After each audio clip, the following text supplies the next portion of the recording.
Há 70 anos, a ponte mais famosa do mundo vem sendo salva do ataque constante das forças destrutivas da natureza. Correntes traiçoeiras castigam suas fundações. Ventos ferozes dobram suas torres e a névoa marinha, repleta de sal corrosivo, consome seu enorme coração de metal. Com uma equipe incansável reparando constantemente o concreto desgastado e o ferro oxidado, a ponte mantém-se conservada, mas o pior ainda está por vir. Sismólogos preveem um grande terremoto, maior que todos os abalos sísmicos do último século. Um tremor que poderá deixar a ponte em pedaços na Bahia.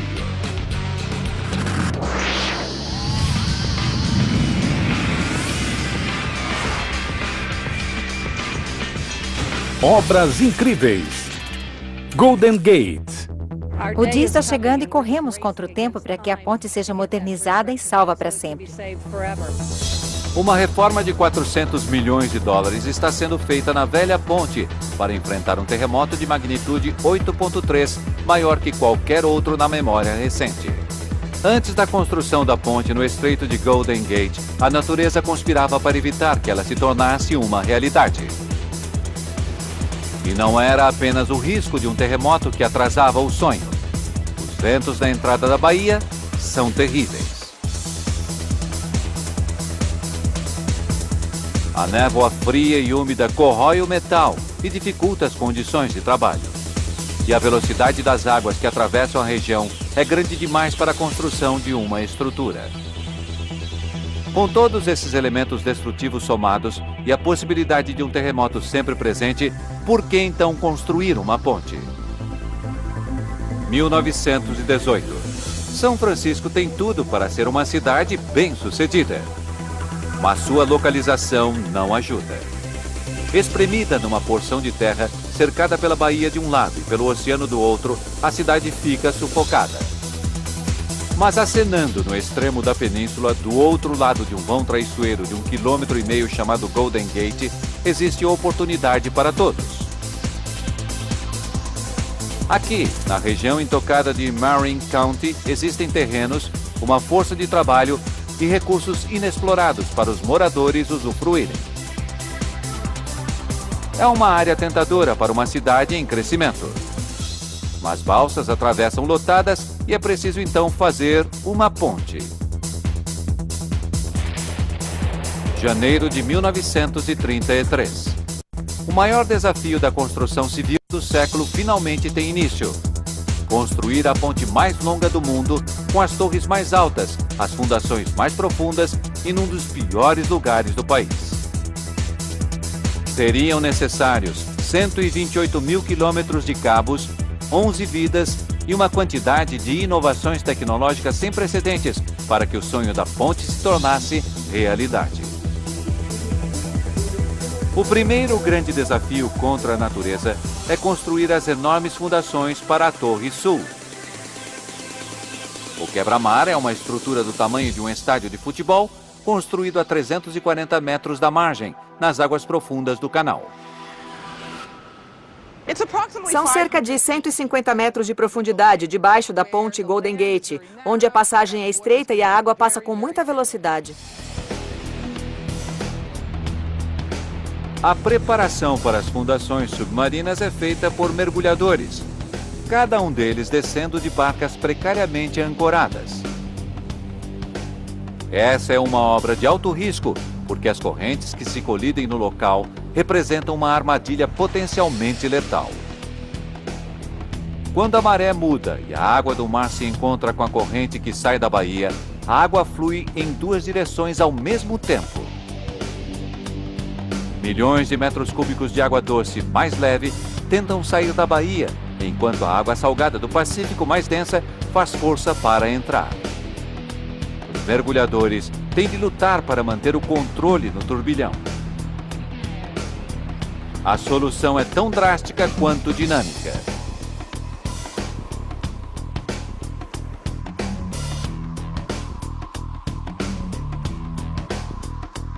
Gigantescos tubos de aço são baixados até o leito do mar e recheados de dinamite. Pouco a pouco, a equipe abre caminho com as explosões até o leito rochoso, 30 metros abaixo. Com o leito marinho aplanado, enormes blocos de concreto são baixados e interligados, formando um container oval, protegido por placas externas. 35 milhões de litros de água são bombeados para fora da estrutura e 100 mil metros cúbicos de concreto são vertidos. Operários ficam até os joelhos no concreto e correm para espalhá-lo no recipiente gigante, construindo uma base sólida a partir do leito do mar. Em 3 de janeiro de 1935, o maior quebra-mar já construído atinge sua altura final, erguendo-se 13 metros acima da maré alta.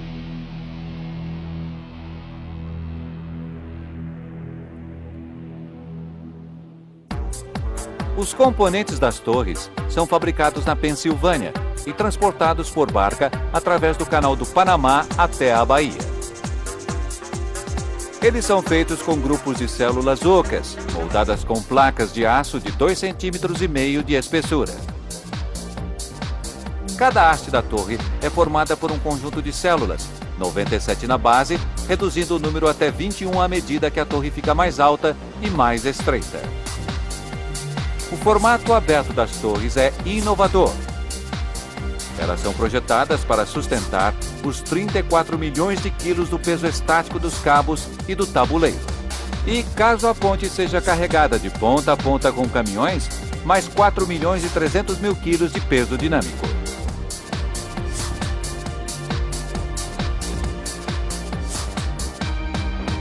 Maio de 1937. Com a ponte finalmente terminada, chega o dia tão esperado. No dia 27, que foi batizado de Dia dos Pedestres, 200 mil pessoas caminham, correm, patinam e dançam sobre a ponte. Mas 3 anos depois, um acontecimento mudaria tudo.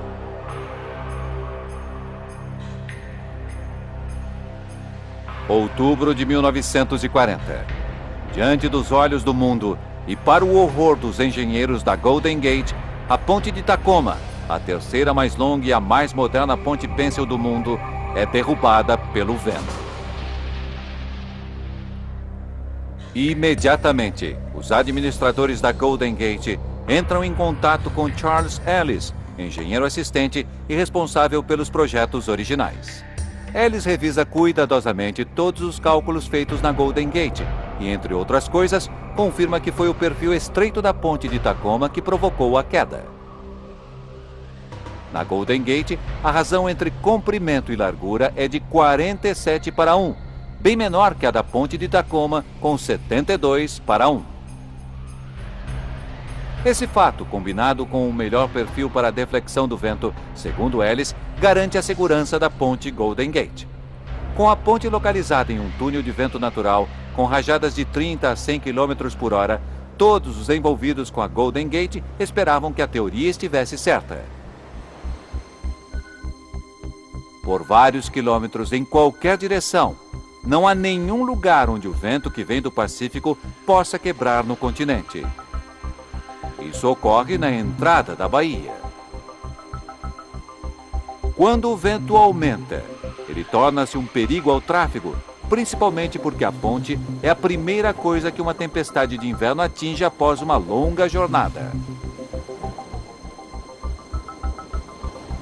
E os caminhões, por serem mais altos, são atingidos pelo vento e têm dificuldades para se manter na faixa. A ponte foi projetada para deformar-se lateralmente em ventos de 90 km por hora por até 8 metros. Um deslocamento equivalente a 3 veículos enfileirados.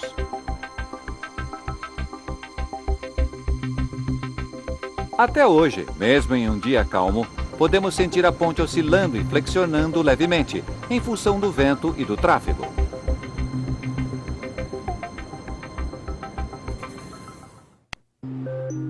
Em algumas estranhas ocasiões, o clima pode ser diferente nas duas extremidades da ponte. Numa ponta pode ter neblina e tempo ruim, e na outra pode ter um belo sol. Há uma grande diferença nos climas dos lados norte e sul. É esse choque de ar frio e quente que acaba criando um elemento ainda mais destrutivo que o vento. Produz também o aspecto climático característico da ponte e da própria cidade de São Francisco, a neblina, para quem gosta ou odeia. A fria neblina é retida pela massa de ar que a envolve e fica parada sobre a ponte. A corrosão do aço provocada pela neblina salgada está lentamente matando a ponte. Manter-se à frente da corrosão representa um trabalho árduo para a equipe de manutenção composta por 55 funcionários. Eles se reúnem em um local oculto junto à ponte que chamam de pátio de ossos. As peças a serem reparadas na ponte passam pelo pátio uma a uma. Cada seção danificada é removida e jateada com areia até restar somente o metal.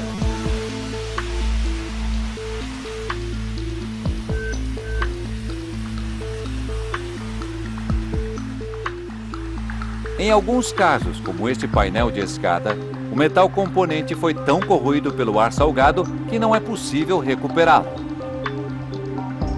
Quando isto acontece, novas peças são fabricadas usando-se as antigas como modelo. Estas peças estão sendo cortadas exatamente como as originais. Elas serão acabadas e, por fim, pintadas na famosa cor laranja. Em seguida, serão fixadas na ponte para enfrentar a neblina.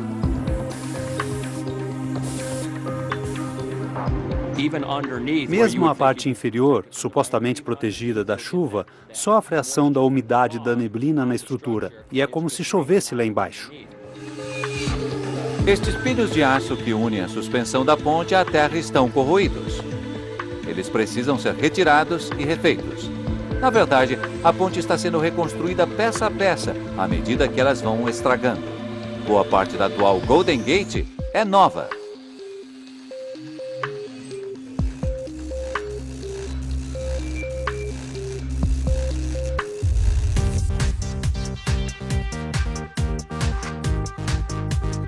Os cabos principais são uma das poucas seções que permanecem intocadas desde a construção. O segredo está na forma como foram lacrados. Depois de esticados de um ponto de ancoragem a outro, os fios foram comprimidos com 54 mil quilos de pressão e em seguida amarrados na forma de um cabo que foi revestido com tinta antioxidante e envolvido por 5 quilômetros de coberturas de aço. Eles estão tão fortes atualmente quanto no dia em que foram instalados. Atualmente, uma seção do cabo é uma atração turística. Visitantes colocam as mãos na peça e se surpreendem que fios da espessura de um lápis conseguem sustentar uma ponte de 887 mil toneladas, sendo atingidas por ventos de 110 km por hora. O que eles não sabem é que uma força destrutiva muito maior está se formando no solo, bem abaixo de seus pés, e ameaça a existência da ponte. Para dar à ponte uma chance de lutar contra as forças sísmicas, os reparos atuais foram acelerados.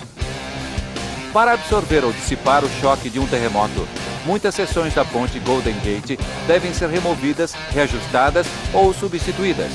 O maior problema que atrasa o trabalho de proteção contra terremotos são, ironicamente, os terremotos.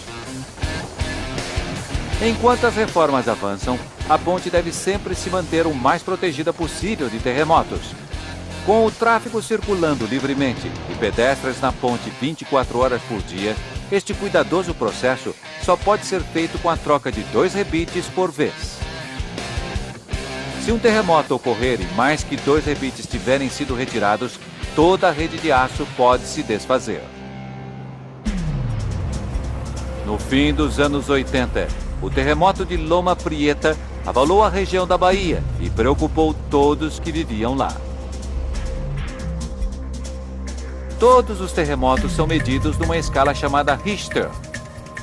Os menores ou microterremotos só podem ser detectados por sismógrafos, mas qualquer um acima de 3,5 graus pode ser sentido por um ser humano. O terremoto de Loma Prieta alcançou 6,9 graus e foi sentido por todos. O terremoto deixou 14 mil desabrigados, 62 mortos e cerca de 3 mil feridos. Os prejuízos materiais foram estimados em 7 bilhões de dólares. No dia em que a terra tremeu, os agentes de segurança da ponte Golden Gate ouviram a onda de tremor atravessar o solo. Eu estava aqui e o barulho parecia o de um trem passando pelo prédio. Embora o epicentro tenha sido nas montanhas de Santa Cruz, a maior parte dos danos ocorreu nas áreas urbanas de Oakland e São Francisco, mas não na ponte Golden Gate. Não houve danos estruturais, só tivemos que fazer uma limpeza. É por isso que pontes suspensas por natureza resistem melhor a terremotos do que uma estrutura rígida. Na ponte Golden Gate, os projetistas sabiam que o tabuleiro deveria se mover sob o movimento do tráfego, sob a ação do vento e, é claro, no caso de um terremoto. As juntas de expansão nas duas extremidades da ponte permitem esse movimento. Quando a terra treme e a ponte balança, elas se abrem, permitindo que a estrutura se movimente de forma independente da estrada principal dos dois lados da ponte. Esse deslocamento pode chegar a 43 centímetros. É um movimento significativo para uma veterana de 70 anos e 887 mil toneladas. Mas, infelizmente, testes recentes na ponte mostram que isso não será o suficiente se a história se repetir. O Estado contratou profissionais para determinar qual seria o maior terremoto realista possível. E ele teria 8,3 graus. Um terremoto de 8,3 graus seria catastrófico. O de Loma Prieta chegou a 6,9 e matou mais de 60 pessoas e causou prejuízos de vários bilhões de dólares. E se houver alguma coisa pior, não me preocuparia tanto com a ponte Golden Gate, porque não sei se o oeste da Califórnia continuaria existindo. A reforma leva em conta que o epicentro do terremoto pode ocorrer muito próximo da ponte, a apenas 11 quilômetros a oeste, na falha de San Andreas. Os engenheiros devem estar preparados para o chamado evento máximo esperado, que poderá ocorrer nesta falha próxima à ponte. A reforma prevê um terremoto de 8,3 graus, que é o evento máximo para essa falha, para a falha de San Andreas. O evento máximo esperado é um limite curioso. Na verdade, ele significa em que ponto passa a ser desperdício de dinheiro preparar a ponte para resistir a um terremoto. No caso da Golden Gate, ele é bem alto.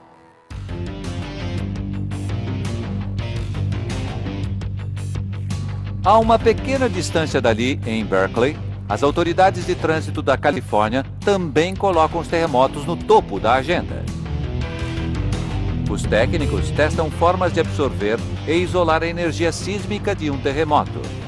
Para isso, eles provocam os próprios terremotos. Esta é a maior mesa de tremores nos Estados Unidos. Ela é capaz de simular qualquer abalo sísmico que já foi medido. Estes são os novos suportes que serão usados na ponte Golden Gate. Esses são os dispositivos que deverão manter a ponte de pé ao longo deste século. Eles são feitos de borracha, com um núcleo de chumbo, e devem ser colocados em locais da ponte onde o movimento sísmico de uma seção deverá ficar isolado de outra. E esse é o segredo da reforma. Uma seção por vez, preparando a ponte para suportar as forças sísmicas quando o solo começar a tremer. O trabalho vai durar 20 anos e está escrevendo uma nova página nas reformas de pontes pênseis. Aqui, no novo viaduto da região norte, os novos amortecedores já foram instalados. Na Torre Norte, foram instalados reforços para todas as juntas e a base foi equipada com barras de aço pré-tensionadas para dar maior resistência. Com a fase 1 terminada, eles se voltaram para o sul. Aqui serão instalados outros isolantes sísmicos substituindo as torres e todos os suportes metálicos. O arco do Fort Point, construído para sustentar a ponte sobre um antigo forte da Guerra Civil, representa um desafio específico. Atrás de mim está o arco do Fort Point, e a análise sísmica feita no computador mostra que o arco pode tremer, se erguer e derrubar rochas do lugar. Estudos mostraram que todo o arco sustentado pelo cabo vai se erguer das fundações em um terremoto. Isso é bom, porque o movimento absorveria a energia do tremor, mas ele precisa voltar à posição exata quando a Terra parar de tremer. Por isso, vamos controlar o movimento do arco, reforçando o aço que passa por ele e também colocando dissipadores de energia entre as duas torres de concreto nas extremidades que o cercam. Com isso, o arco voltará à própria base se for sacudido durante um terremoto.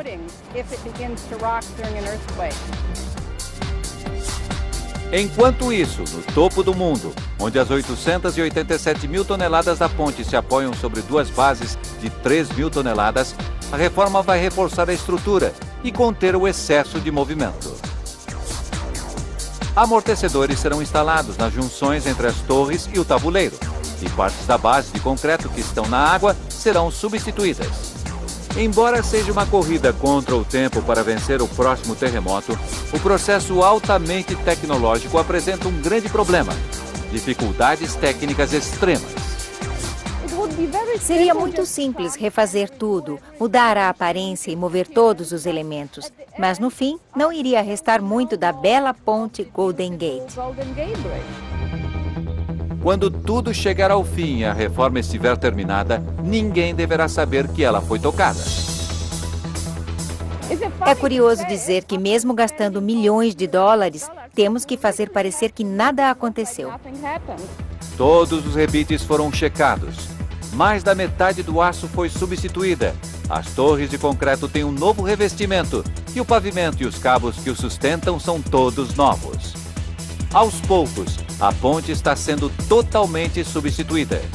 No fim, não restará nada dos materiais originais que custaram vidas, criaram reputações e se tornaram um monumento deslumbrante ao progresso e à beleza. Mas depois de tudo o que passou, ela ainda continua sendo a ponte Golden Gate, a mais famosa e mais admirada ponte do mundo. Ouço as pessoas dizerem que economizaram a vida toda para poder vir conhecer essa ponte.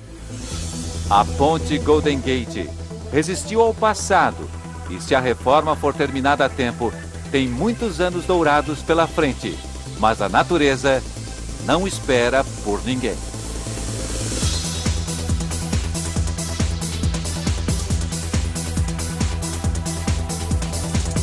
Versão Marshmallow São Paulo.